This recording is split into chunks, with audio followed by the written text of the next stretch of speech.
What's up, everyone? Welcome to today's video. It's the first video I'm going to be using the mic. So today I'm going to be showing you guys the third car you guys are going to expect on the channel. I've had this car for, I'm going to say, 4 years, and it's been sitting for about 3. So when I show you guys, it's going to be rough. Just wait on it. It's going to get better, I promise. But I guess I'm already in the car. I'll just start with the interior. When I got this car, it was missing pretty much all the panels. It was missing all the, I'll show you guys. So it's a 93 Integra. So it was missing all the panels. It didn't have these. It didn't have any of these ones. It didn't have these down here. The seats were different. The panels on the doors used to be tan, like the ceiling and the roof and stuff. I went ahead and changed them out to black. I did the quick release hub for the steering wheel. It's my little driving buddy right there in this racing seat. Got the Dragon Ball Z shift knob. So this car was in really bad shape. It was worse than what it is now, but it wasn't undrivable. Like, I really liked it. That's why I decided to take on this project. And it was a car that you can find parts for cheap. All Hondas built together pretty much like Legos. So that's why I decided to start working on it, messing with it. And before this, I had a 89 Rabbit, Volkswagen Rabbit. And that thing was super cool, but it was super expensive to buy parts for. So I decided to go with the cheaper route, which was this one. Did a full engine rebuild from the bottom up, got a whole new bottom block, bored out the engine to 1.9 from 1.8. I'll show you guys the engine in a little bit, but yeah. The seats are not from this car, but they match the rear, so I ended up going with those. Replaced the door panels, they match the seats. Because it was sitting for so long, there was a leak that I didn't know about, and water got into the carpet's a little water damaged. But I plan on taking the seats out, scrubbing the carpet, scrubbing the floor, kind of bringing this car back to life. And as you guys can tell, it's not in terrible shape on the inside. It's still fairly clean, actually. I have went out of my way to really replace all the panels and all that I could, because this was my daily for a very long time. It was because of this car though that I got the Subaru, because there was so many issues going on with it. After I started modding it, it became super unreliable. The hoses were blowing out, car was overheating, clutch started slipping. So I started working on it little by little. I didn't have a great source of income at the time to really put money into this, so I had to get something more reliable. It just seemed like the logical thing to do, to get a car that, yeah, I was gonna have to pay for month to month, but it wasn't gonna break down on me every other day, because it broke down on me like 3 times in the same week on my way to work. And that's why I decided to just park it and go get a different car. But yeah, let me show you guys the engine. Like I said, this thing's in pretty rough shape, but it's got the GSR head, new block. It's got an intake that I didn't put on there, it came with from the previous owner. I believe that's like a rep manifold for like a Type R skunk model intake. If you guys know about Hondas, you know that skunk's a huge parts maker slash provider for these cars.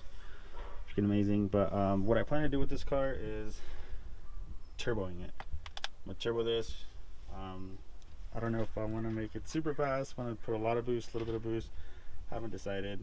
I was actually saving up the money for the turbo, and because it's been sitting for so long, and ended up getting towed. Because it got towed, that set me back about $500.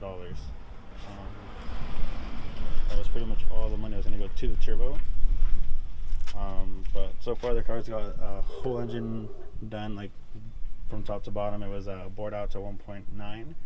The engine's normally at 1.8. I have headers, full exhaust system. And what else? What else did I do to it? It's got the super aggressive Hasport mounts. It makes the whole thing shake like crazy. Other things I've done to the car are, when we first got it, me and my buddy decided to paint it. So it looks like a crappy blue. So it used to be really nice, but we didn't clear coat it because I was impatient. I didn't really feel like clear coating it, and I regret it so much because now the paint is peeling on the hood. So I don't know what I'm gonna do with this yet. Might keep it blue, sleeper look after I turbo it so people like underestimate it, or who knows, I might go back to the stock green, which is this right here. I'll show you guys. It was like that dark Honda forest green, but I don't know. Here's a better look on the inside. I mean, it's pretty clean, pretty complete. It's just kind of like little things here and there that it needs work with. The car currently doesn't run. It needs a new battery, and after I got towed, I think they messed up either the radiator, which was brand new when I parked it 3 years ago, or something to do with the cooling system, because it leaked out all the coolant after I was able to turn it on. But we'll see. Still have to check it. Those are all things I plan on doing on the channel. You guys are gonna come along for that. But like I said, yeah, it's pretty much been rebuilt from the bottom up. It's just giving me a lot of issues. I know for a fact it needs a new battery, and they fixed the cooling system. And I need to fix the idle air control valve. Other than that, like after I start running it, I'll be able to tell what else it needs and what else, like what else it needs and how I can get it running 100%. The plan for this, like I said, is to turbo it. I might just go stupid with it and do more like 10 pounds of boost. I don't know. When I got this car, I did it more, it was more like a budget build. I didn't want to spend too much money on it because I didn't have a lot of money to spend on it. So it was more just crappy knockoff parts. But because of that, it came with a lot of issues, fitment issues, how things worked, how things were supposed to work that didn't work, you know, things like that. So because of that, I'm not gonna get any like expensive turbo system. I'll probably get like an eBay turbo kit, slap it on there, hope for the best. With the Subaru though, this is the car that taught me to not cheap out on parts. So I went full name brand with everything under the Subaru as far as performance wise. I don't want to run the risk of like anything blowing up on that car, especially because I got it to be reliable. But who knows? But yeah, thank you for watching. I'll keep you guys updated on this build, and you guys are going to see me start working on it more often, trying to get it running first before I actually slap the turbo on it, because I don't think there's any point in me slapping a turbo on it, letting it sit for another year or two and not have it run. So everybody's telling me to sell this car. I keep telling them no, just wait on it, it's gonna get better. But yeah, hope you guys enjoy. If you guys haven't subscribed to the channel, please do, and I'm excited to get this thing back to life.